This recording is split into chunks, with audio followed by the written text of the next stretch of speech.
सुंदरवन के जंगल में टुनटुनी नाम की एक काली चिड़िया रहा करती थी। वह बहुत ही सुंदर और संस्कारी थी, लेकिन उसके काले रंग के कारण सभी उसे नफरत करते थे। उसकी सभी सहेलियां भी उसे काली कलूटी कहकर बुलाती थी।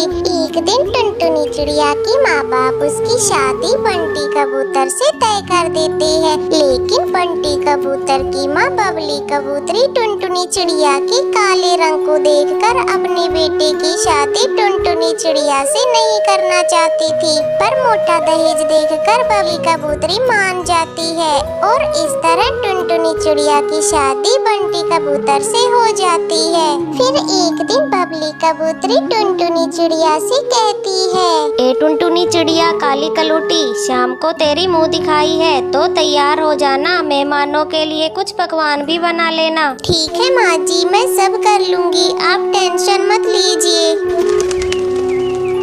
फिर शाम को जो मेहमान आते हैं वो टुनटुनी चिड़िया को देखकर कहते हैं, अरे बबली कबूतरी, तुझे कोई और दूसरी चिड़िया नहीं मिली जो तूने इस काली कलूटी को अपनी बहू बना लिया। सुंदरी कौवी के इतना कहते ही बुलबुल ताई भी टुनटुनी चिड़िया का मजाक उड़ाने लगती है।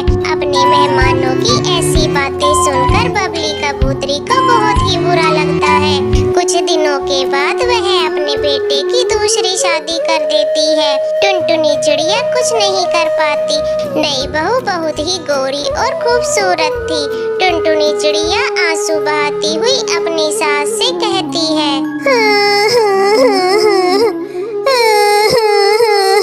माँ जी, मैं इसी घोंसले में आप लोगों के साथ रहूंगी। मेरी डोली इस घोंसले में आई थी, अब मेरी अर्थी ही इस घोंसले से बाहर जाएगी। फिर बबली कबूतरी टुनटुनी चिड़िया से कहती है, ठीक है काली कलूटी, रह ले तू यहाँ, लेकिन यहाँ का सारा काम करना होगा, तभी तुझे खाना मिलेगा। तू देख रही है ना मेरी नई बहू कितनी गोरी चिट्टी है, कान खोल कर सुन ले। तू उसके पास भी मत भटकना, दूर से ही उससे बातें करना, नहीं तो तेरा ये काला रंग मेरी गोरी चिट्टी बहू के ऊपर भी चढ़ जाएगा। एक दिन बबली कबूतरी अपनी नई बहू से पानी मांगती है। अरे ओ मेरी नई बहू, मुझे जरा पानी तो देना।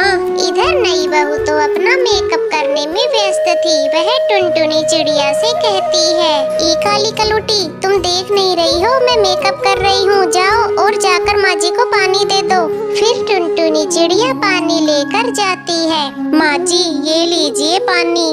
टुनटुनी चिड़िया की आवाज सुनकर बबली कबूतरी चिढ़ जाती है। ए काली कलूटी, तू क्यों पानी लेकर आई है? तुझसे किसने पानी मांगा? मैं तो अपनी नई बहू के हाथ से लाया हुआ ही पानी पीऊंगी। लेकिन माँ जी, वो तो अभी मेकअप कर रही है। इतना सुनकर बबली कबूतरी कहती है, हे भगवान, यह नई बहू तो दिन भर में मेकअप ही करती रहती है। मेरे बेटे की सारी कमाई तो इसके मेकअप में ही चली जाएगी। मैं आज ही बंटी से इसके बारे में बात करूंगी। शाम को जब बंटी कबूतर काम करके अपने घोंसले में वापस लौटता है, तब बबली कबूतरी अपने बेटे से कहती है, बेटा बंटी, नई बहू को समझा, हर दिन मेकअप ही करती रहती है, उसे मेकअप करने की क्या जरूरत? वह तो खुद ही इतनी गोरी है, बेकार के पैसे क्यों खर्च करती है? बबली कबूतरी की ये सारी बातें नई बहू सुन लेती है और कमरे से बाहर आती है। चुप रहे बुढ़िया, तुझे क्या पता मेकअप क्या होता है?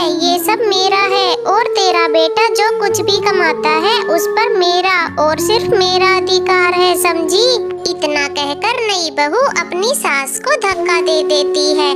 गिरने के कारण बबली कबूतरी की कमर में चोट लग जाती है। वह कई दिनों तक उठ नहीं पाती। तब टुनटुनी चिड़िया उसकी खूब सेवा करती है। अपनी बहू टुनटुनी को सेवा करते देख बबली कबूतरी कहती है, बहू, मैं तेरी गुनाहगार हूँ, तू मुझे छोड़कर चली क्यों नहीं जाती? क्यों रोज रोज अपमान सहती है? माँ जी, मैं आपको छोड़कर नहीं जाऊंगी। आप जैसी भी है तो मेरी सास, और मैंने आपको हमेशा मेरी माँ माना है। माँ जी, अब आप ही बताइए, मैं आपको ऐसे बुरी हालत में छोड़कर कैसे जा सकती हूँ। कुछ दिनों के बाद बबली कबूतरी ठीक हो जाती है और फिर वो नई बहू को धक्के मारकर भगा देती है। फिर वो टुनटुनी चिड़िया और बंटी कबूतर के साथ खुशी खुशी रहने लगती है। सुंदरवन के जंगल में रुनझुन नाम की चिड़िया अपने माँ बाप के साथ रहती थी। उसका रंग काला था। उसके माँ बाप उसे हमेशा ताने दिया करते थे। माँ, ये लो पानी, आज गर्मी ज्यादा है, तुम बाजार से आई हो ना, तो प्यास लगी होगी। हाँ हाँ, ला दे पानी, और तू भीतर जाकर करके काम देख। ठीक है माँ, मैं अभी जाती हूँ। अरे भाग्यवान, इसके चेहरे पर लगाने के लिए क्रीम लाई भी हो या नहीं? क्रीम? कैसी क्रीम? अरे गोरा बनाने वाली क्रीम। इसका रंग इतना काला है और मुझे यही चिंता सता रही है। यह अभी तो बच्ची है और बड़े होने पर कौन इससे शादी करेगा? हाँ जी, इसका रंग इतना काला है कि इसके लिए कोई क्रीम बनी ही नहीं है। मेरी सहेली जब जब इसको देखती है तब तब मेरा मजाक उड़ाती है, इसलिए मैं कहीं भी इसे लेकर साथ जाती ही नहीं। अपनी माँ की ऐसी बातें सुनकर रुनझुन चिड़िया रोने लगती है। हे भगवान, तूने मुझे इतना काला क्यों बनाया? क्या काले पक्षी पक्षी नहीं होते? मेरे माँ बाप मुझसे नफरत करते हैं। अगर उनको मुझसे इतनी ही नफरत करनी थी तो क्यों नहीं मुझे जन्म के वक्त ही मार दिया? तभी रुनझुन की माँ रुनझुन को आवाज लगाती है। अरे करमजली, कब खाना बनाएगी? शाम होने को आई और तू अभी तक घोंसले में बैठी आराम फरमा रही है। आ रही हूँ माँ। रुनझुन चिड़िया खाना बनाने लगती है और इसी तरह सबके ताने सुनकर रुनझुन चिड़िया बड़ी हो जाती है। एक दिन रुनझुन के पिता उसकी माँ से कहते हैं, रुनझुन की माँ, बड़ी मुश्किल से रुनझुन के लिए एक रिश्ता मिला है। लड़के की उम्र थोड़ी ज्यादा है लेकिन उसके पास बहुत पैसा है। उसके घर जाएगी तो राज करेगी राज। ऐसा रिश्ता बार बार नहीं मिलेगा। टोनी चिड़िया रुनझुन के पास जाकर उसे सारी बात बताती है। अरे कलमुही, तू अपने चेहरे को थोड़ा ठीक ठाक करके रखा कर। तेरे पापा ने तेरी शादी तय कर दी है, जल्दी ही हम तेरी शादी कर देंगे। लेकिन माँ, अभी तो मेरी पढ़ाई भी पूरी नहीं हुई है। कम से कम मुझे कॉलेज की पढ़ाई तो पूरी कर लेने दो। माँ, मैं ये शादी अभी नहीं करूँगी। तुम पापा से जा करके कह दो। पहले मैं अपनी कॉलेज की पढ़ाई पूरी करूँगी, फिर उसके बाद शादी करूँगी। ये तू क्या कह रही है रुनझुन? तुझे पता है ना, तेरे पापा की बात पत्थर की लकीर होती है और मुझे भी यह रिश्ता मंजूर है। तुझे पता भी है लड़का कितना अमीर है। तू रानी बनकर रहेगी, रानी। माँ, मुझे पैसे का क्या करना है? मुझे पढ़ लिख कर डॉक्टर बनना है। माँ, तुम किसी तरह पापा को समझाओ ना कि मुझे अभी शादी नहीं करनी। लेकिन रुनझुन की माँ रुनझुन की एक नहीं सुनती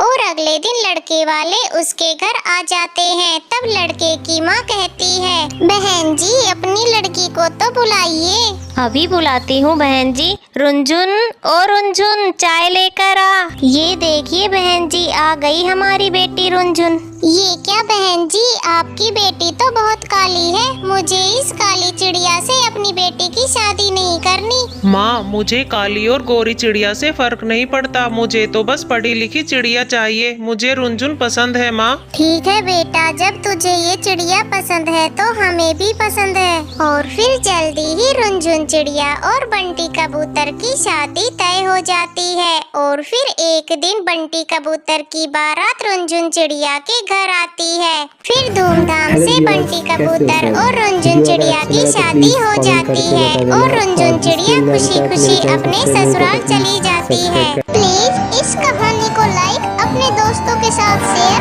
और चैनल को सब्सक्राइब करना बिल्कुल मत भूलना। आपका बहुत बहुत धन्यवाद।